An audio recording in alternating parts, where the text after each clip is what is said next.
No matter what, we come together for the good of our constituents, and I'm proud and honored to lead the People's House of the New York State Legislature. The health and protection of the human beings that live in our districts is our responsibility. Senator Douglas's words for us today, I quote, "If there is no struggle, there is no progress." If you want equity to happen, then this is where it happens. All of us have a responsibility to the greater good. The House will come to order.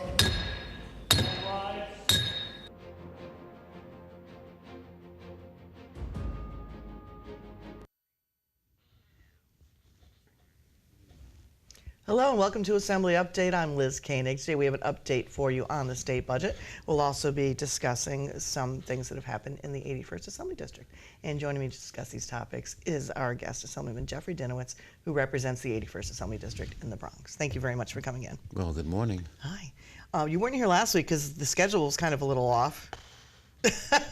So, yeah. but one of the reasons was the eclipse on Monday was a huge event across the state. Right. It was. So we were scheduled to be here last week on Monday and Tuesday. Instead, we were here on Sunday and Tuesday. We did Monday's work on Sunday because so many people. And Friday. And then we came back on Friday. Yes. Yeah, that's great traveling schedule. So many people wanted to see the eclipse. And you know, some people on the outside of the legislature may say, well, why aren't you doing your job? Well, we did our job. We just did it on Sunday instead of Monday. Well, everybody else was relaxing on Sunday, I guess.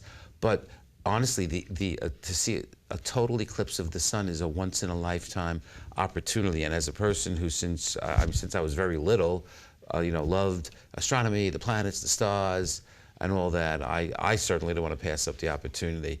And I was interested, as I've said to some people, I was interested in astronomy at a time when we had fewer moons and more planets. Some of us haven't gotten over the demotion of Pluto, but separate issue. But we drove a considerable distance north of Albany to see a total eclipse, because in Albany we would have seen 97%. I think in the city it was about 90%, which is in and of itself is great, but essentially that looks like an eclipse of the moon, or it looks like the different phases of the moon. It's still amazing though. But the total eclipse was, I can't even describe it. I just wish it lasted longer. We were sort of toward the end of the zone of totality, so the eclipse only lasted, I guess, a minute or so. But during that minute, it was an amazing phenomenon. And I think everybody should have the opportunity to do that if they can. I read in the newspaper that there was a teacher in Rochester who back in the late 70s told his students, I guess each year, that we're all going to meet on April 8th, 2024 in Rochester to watch the total eclipse. And a whole bunch of his students from nearly 50 years ago came to watch it. And it was, that's an amazing story.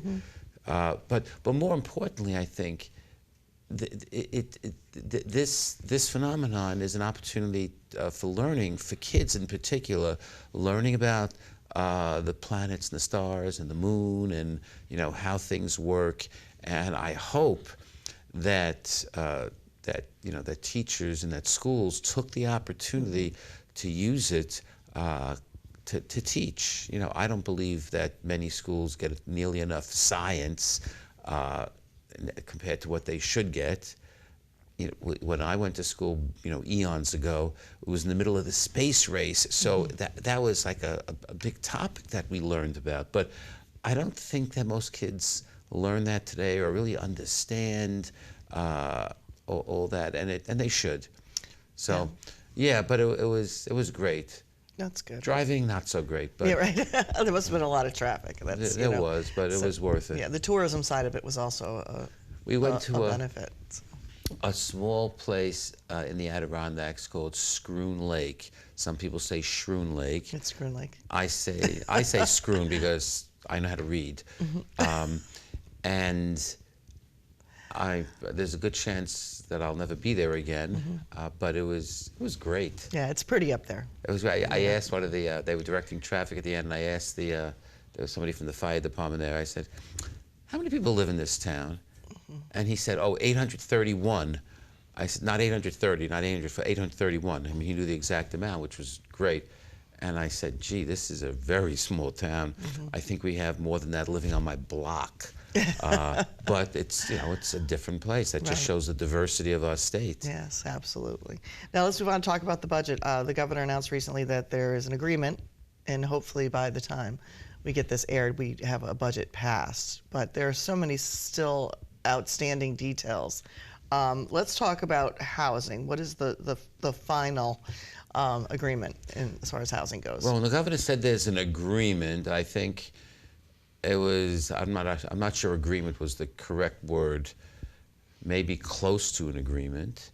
But the latest on housing is that there appears to be a deal, and like most things in the budget, some good stuff, some not so good stuff. And I'm not sure if I'm happy or unhappy. I kind of think I'm a little more unhappy than happy, but that's just the nature of it. One of the worst parts of this deal, in my opinion, is that it will make changes to what's known as IAIs.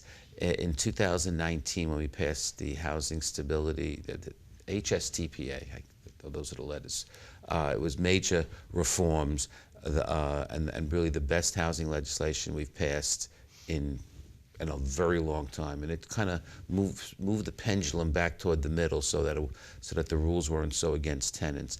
But one of the things that it reformed were individual apartment improvements, and this is an area where landlords would usually, when an apartment became vacant, make renovations, which may sound good to some people, but all too often the renovations were either not necessary or the amount of money that the landlord claimed was spent on it was significantly exaggerated. And why would they do that? Because they were entitled to get an increase in the rent. So they would, tear out a kitchen, put in a new kitchen, maybe use, sort of low-grade cabinets instead of what they said they were using. I mean, I'm not saying every landlord did that, but certainly some did. There was a lot of fraud, is what it came down to, and there was no mechanism to check on it, but they got significant increases. So in the HSTPA, we significantly limited the amount of money that they could get, sort of recoup, I would say is the right word, for it, and that number was $15,000 over a period of many years. And so they made a major push this year to change that, and it looks like there will be a change which will be much more beneficial to landlords. They'll be able to make these renovations when the apartment becomes vacant, but not only when the apartment becomes vacant, and they'll be able to get, in most cases, $30,000 spread out over a number of years back, and in some cases, $50,000. They wanted like triple that amount. I mean, it was just ridiculous, but that was probably a bargaining position. So that's going to result in higher rents in lots and lots of apartments. We're talking about rent-regulated apartments now. So not good. I'm not saying that we shouldn't have adjusted the number. I mean, there has been inflation in the past few years, for example, and I personally don't think we should be punishing landlords. I think we should try to, just do the right thing and find a balanced way of dealing with these issues. But another key issue is what's known as good cause eviction, which would place significant limits on a landlord's ability not to renew somebody's lease. And this is for apartments that are not rent regulated. And it would also place limits on rent increases.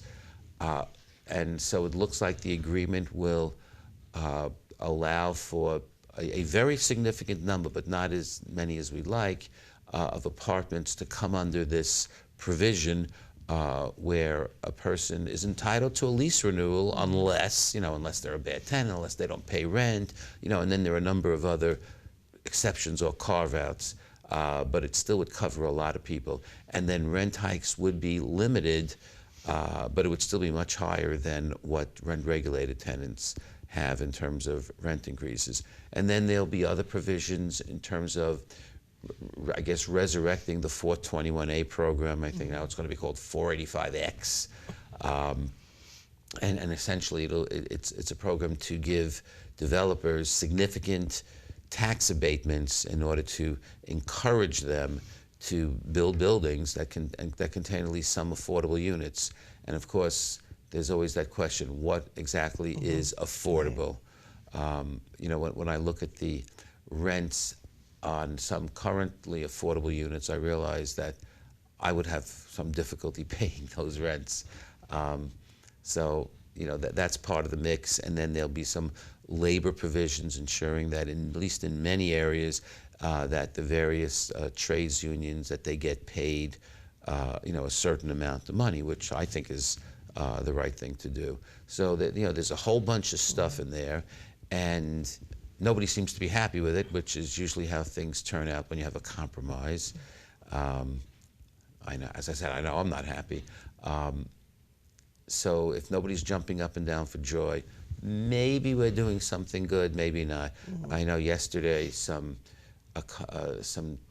tenant advocates were, you know, out in the hall protesting and chanting and yelling, and a couple of them even broke into our Democratic conference meeting, which is really inappropriate. But they were escorted out. You know, there's protests and then there's protests. In fact, yesterday there was a protest in Albany. I don't know, must have been 50 or 75 people. They looked like they might have been SUNY Albany students, but I'm not sure. The reason I say that is because I saw some of the signs. And according to one of my colleagues, they went beyond what they would be saying in terms of Israel and Palestine, and started talking about Jews, which really crosses the line even more so. So, as I said, there's protests and then there's protests. But it looks like the housing deal is coming together, and I hope it works. I hope it encourages the development of more affordable housing for people in New York. And there's also a controversial practice of putting policy issues in the state budget. Mayoral control is one of those. Is it in or out? That's a very good question. For weeks and weeks, we were under the impression that it was out. As of this minute, maybe yes, maybe no. By next week, we'll know the answer. Why mayoral control would ever be in the budget is beyond me, because it has literally nothing to do with the budget, except maybe in a very indirect way. But it could end up in the budget, or it might not end up in. I think it's an important enough topic to merit its own separate discussion later in the session after the budget is done. But as I said, it might end up in the budget. That's, you know, last-minute negotiations.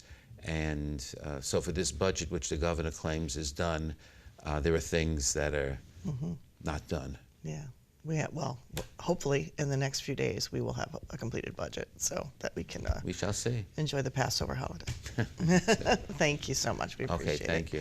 We've been speaking with Assemblyman Jeffrey Dinowitz, who represents the 81st Assembly District in the Bronx. Thank you so much for joining us here on Assembly Update. We'll see you next time.